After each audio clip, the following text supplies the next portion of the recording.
Indian cricket വനിതാ team captain Harmanpreet Kaur ചരിത്ര നേട്ടത്തിലെത്തി. International ക്രിക്കറ്റിൽ 300 മത്സരങ്ങൾ എന്ന പുതിയ നാഴികക്കല്ലിലേക്കാണ് ഹർമൻപ്രീത് നടന്നു കയറിയത്. മിതാലി രാജിന് ശേഷം 300 മത്സരങ്ങളിൽ പാടണിഞ്ഞ ആദ്യ ഇന്ത്യൻ വനിതാ താരം കൂടിയാണ് ഹർമൻ. ഇതോടെ വുമൺസ് ഇന്റർനാഷണൽ ക്രിക്കറ്റിൽ ഏറ്റവും കൂടുതൽ മത്സരം കളിക്കുന്ന 5ാമത്തെ താരമായി മാറാനും ഹർമന് സാധിച്ചു. ഇന്ത്യൻ താരം മിതാലി രാജാണ് ഈ ലിസ്റ്റിൽ 1ാം സ്ഥാനത്ത്.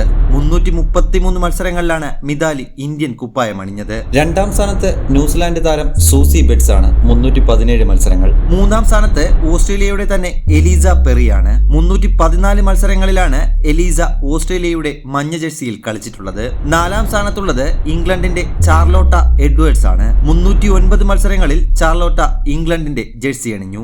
നിലവിൽ 300 മത്സരങ്ങളുമായി 5ാം സ്ഥാനത്താണ് ഇന്ത്യൻ ക്യാപ്റ്റൻ ഹർമൻപ്രീത് കൗർ. 10 മത്സരങ്ങൾ കൂടി കളിച്ചാൽ ചാർലോട്ടയെ പിന്തള്ളി ഈ ലിസ്റ്റിൽ 4ാം സ്ഥാനത്താകാം. 18 മത്സരങ്ങൾ കൂടി കളിച്ചാൽ മിതാലി രാജിന് പിന്നിൽ 2ാം സ്ഥാനത്തെത്താനും 34 മത്സരങ്ങൾ കൂടി കളിച്ചാൽ 1ാം സ്ഥാനത്തെത്താനും ഹർമന് സാധിക്കും. 165 ട്വന്റി മത്സരങ്ങളും 130 ഏകദിന മത്സരങ്ങളും 5 ടെസ്റ്റ് മത്സരങ്ങളും ഉൾപ്പെടെയാണ് ഹർമനിന്റെ 300 ഇന്റർനാഷണൽ മത്സരങ്ങൾ. ഏകദിനത്തിൽ 5 സെഞ്ചുറികളും 2020-ൽ 1 സെഞ്ചുറിയും ഹർമൻ നേടിയിട്ടുണ്ട്. ഏകദിനത്തിൽ പുറത്താകാതെ നേടിയ 171 റൺസാണ് ഹർമന്റെ ഉയർന്ന സ്കോർ. 35-കാരിയായ ഓൾറൗണ്ടർ ഇന്നും ഇന്ത്യയുടെ പ്രധാന താരം കൂടിയാണ്.